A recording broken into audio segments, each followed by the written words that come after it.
बिस्मिल्लाहिर्रहमानिर्रहीम। अस्सलाम वालेकुम। कैसे हैं आप लोग? मैं उम्मीद करती हूँ आप बिल्कुल ठीक होंगे। अल्लाह पाक आपको हर तरह की बीमारी और परेशानियों से बचाए, आमीन सुम्मा आमीन। आज हम कुकिंग होम में रेसिपी शेयर करेंगे आलू की कढ़ाई, जो कि बहुत इजीली बन जाती है और टेस्ट बहुत मज़े का होता है। और एक बार इस मेथड से बनाइए, आपको बहुत पसंद आएगी और बहुत आसान तरीके से हम इसे बनाएंगे। तो चलिए रेसिपी बनाना स्टार्ट करते हैं।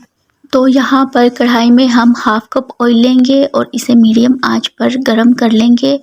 और यहाँ पर ये मैंने बेबी पोटैटो लिए हैं, इनको मैंने हाफ़ डन बॉईल कर लिया था और अब हम इसमें इसको शामिल करेंगे और मीडियम आंच पर 5 मिनट तक हम इसकी भुनाई करेंगे। और हाई फ्लेम पर हमने इनको फ्राई नहीं करना, और अगर हमने इनको हाई फ्लेम पर फ्राई किया तो ये ऊपर से जल सकते हैं। तो मीडियम आंच पर 5 मिनट तक हमने इनकी भुनाई करनी है। और जब इनमें लाइट गोल्डन कलर आ जाएगा तो फिर हम इसमें 1 टेबलस्पून अदरक लहसुन का पेस्ट ऐड करेंगे और इसकी 1 मिनट भुनाई करेंगे। और तब तक हमने इसकी भुनाई करनी है जब तक अदरक और लहसुन की स्मेल ख़त्म ना हो जाए। और मीडियम टू लो फ्लेम पर हमने इसकी भुनाई करनी है। और जब इसकी स्मेल ख़त्म हो जाएगी और अदरक लहसुन में खुशबू आने लगेगी तो फिर हम इसमें हाफ़ टेबल स्पून नमक ऐड करेंगे, हाफ़ टी स्पून कुटी हुई लाल मिर्च ऐड करेंगे और 1/4 टीस्पून हल्दी पाउडर ऐड करेंगे और इसकी मज़ीद 1 मिनट और भुनाई करेंगे। और मसालों की हम जितनी अच्छी भुनाई करेंगे ना, हमारी कढ़ाई उतनी ही टेस्टी बनकर तैयार होगी। और 2 मैंने मीडियम साइज़ के टमाटर लिए, इनको बारीक स्लाइस में कट किया, इसको इसमें ऐड करेंगे और इसकी 1 मिनट भुनाई करेंगे। और जब तक टमाटर सॉफ्ट नहीं होते, अच्छे से इसमें मिक्स नहीं होते, तब तक हमने इसकी भुनाई करते रहना है। और जब टमाटर मसाले में अच्छे से मिक्स हो जाएंगे तो मैंने एक मीडियम साइज़ की प्याज ली, इसको मैंने फ्राई कर लिया था और फिर मैंने इनको हाथ से क्रश किया और फिर हम इसमें इसको ऐड करेंगे और 1 मिनट मज़ीद हम इसकी भुनाई करेंगे। और 1 मिनट भुनाई के बाद हम इसके अंदर दही ऐड करेंगे। दही को मैंने अच्छे से फेंट लिया था और 2 टेबलस्पून मैंने दही ली है। और दही डालने के बाद हम इसकी 2 मिनट भुनाई करेंगे। मीडियम टू लो फ्लेम पर हमने इसकी भुनाई करनी है। और तब तक हमने इसकी भुनाई करनी है जब तक दही इसमें अच्छे से मिक्स नहीं हो जाती और ऑयल ऊपर नहीं आ जाता।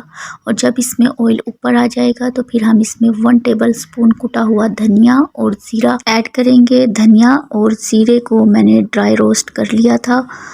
और हाफ़ टेबलस्पून हम इसमें कुटी हुई काली मिर्च ऐड करेंगे और इसकी 1 मिनट भुनाई करेंगे और इसकी 1 मिनट भुनाई करेंगे। और 1 मिनट भुनाई के बाद हम इसमें हाफ़ टी स्पून गरम मसाला पाउडर ऐड करेंगे और हाफ़ कप हम इसमें पानी ऐड करेंगे। और अब इन सबको हम मिक्स कर लेंगे और इन सबको मिक्स करने के बाद हम इसे 5 मिनट हल्की आंच पर ढककर पकाएंगे। और 5 मिनट के बाद ये देखें जी, आलू भी हमारे अच्छे से गल चुके हैं और बहुत ज़बरदस्त खुशबू आ रही है। बहुत टेस्टी बनती है, आप इसे एक बार ज़रूर ट्राई कीजिएगा।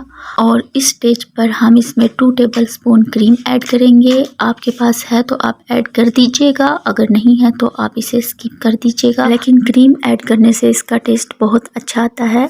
और 2 मिनट अब हम इसकी भुनाई करेंगे क्रीम ऐड करने के बाद। और फिर हम इसमें हाफ़ टी स्पून कसूरी मेथी ऐड करेंगे और फिर 1 मिनट भुनाई करेंगे इसकी।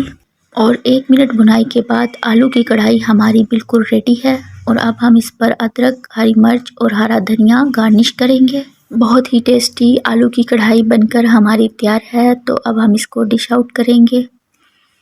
आई होप आपको मेरी रेसिपी पसंद आई होगी। वीडियो पसंद आए लाइक, कमेंट, सब्सक्राइब कर दीजिएगा। दुआओं में याद रखिएगा। अल्लाह हाफ़िज़।